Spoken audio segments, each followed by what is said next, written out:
Good day, I'm Theodore Henry, and this is your JIS News for Tuesday, March 12, 2024. CARICOM heads of government have agreed on the establishment of a 9-member Transitional Presidential Council to oversee the peaceful transition of power in Haiti. The decision was made at yesterday's high-level CARICOM meeting on Haiti, hosted by Prime Minister Andrew Holness. It also included Canada, France, Brazil, Mexico, the United States, and the United Nations. The establishment of the Transitional Presidential Council was further made on the backdrop of the resignation of Prime Minister Ariel Henry. CARICOM Chairman Mohamed Irfan Ali says the council will swiftly select an interim Prime Minister.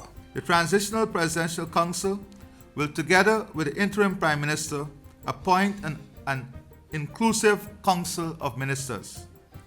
The Transitional Presidential Council will hold the relevant and possible powers of the Haitian presidency during the transition period until an elected government is established. Other responsibilities of the Council will include co-signing orders and decrees regarding the agendas of the Council of Ministers, setting essential criteria for the selection and establishment of an impartial provisional electoral council.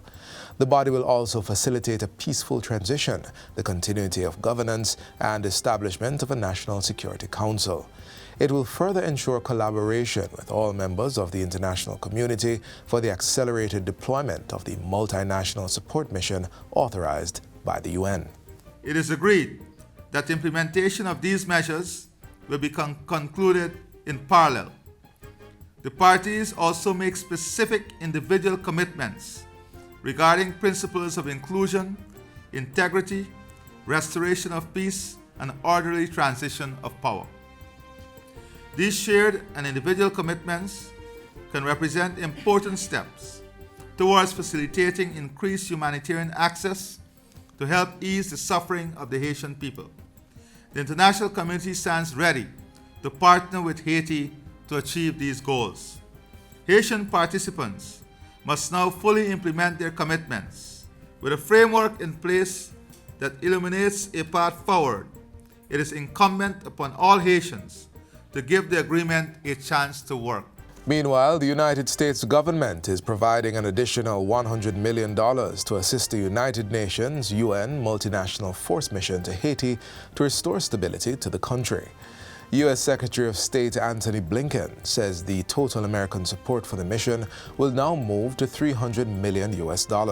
He made the announcement at the CARICOM Heads of Government high-level meeting yesterday. I'm also announcing additional humanitarian assistance for the people of Haiti, $33 million to further support their health and food security.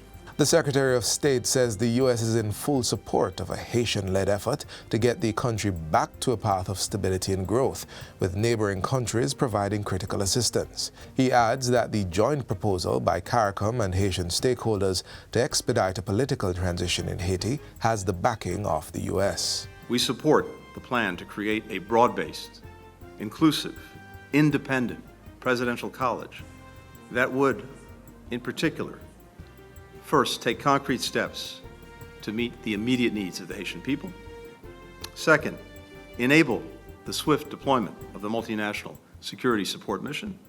And third, through that deployment, through a reinforced Haitian National Police, create the security conditions that are necessary to hold free and fair elections, to allow humanitarian assistance to get to people who need it, and to help put Haiti back on a path to economic opportunity and growth. Much of the Haitian capital of Port-au-Prince has been taken over by gangs, with CARICOM playing a lead role in restoring functioning institutions in the country. Still on Haiti, Prime Minister Andrew Holness has reaffirmed Jamaica's commitment to the Haitian cause and has lauded the region's commitment to facilitating solutions. We must resolve to end this state of play and by our actions provide hope for Haitians that this time there will be a positive outcome and things will indeed get better. Prime Minister Holness says the unrest in Haiti is of deep concern, and both the international and CARICOM communities have intensified engagements in recent weeks. Strong and decisive action owned by the people of Haiti must be taken to stem the sea of lawlessness and hopelessness before it is too late.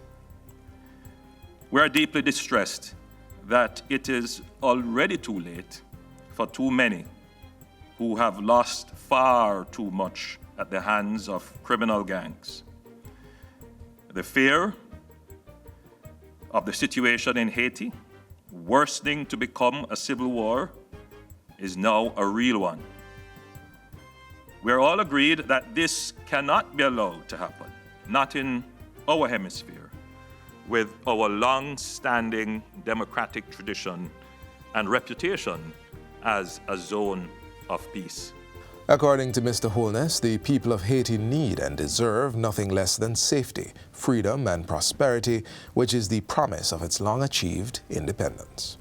And finally, the International Monetary Fund, IMF, says it welcomes Jamaica's strong policy framework and institutional reforms. According to the fund, these reforms have led to substantial improvements in public debt, international reserves, and macroeconomic stability. These measures, the IMF says, have supported a post-pandemic rebound in growth alongside declining inflation and unemployment. Noting the strong program performance, the IMF says it supports the completion of the second reviews of the Precautionary and Liquidity Line, PLL, and the Resilience and Sustainability Facility, RSF arrangements and associated decisions.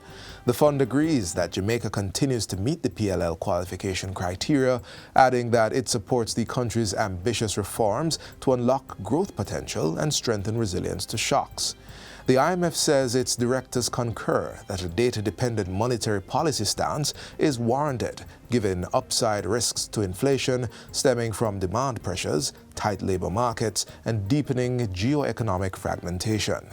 It has commended the Jamaican authorities' continued progress in reducing public debt through prudent fiscal policies and proactive debt management.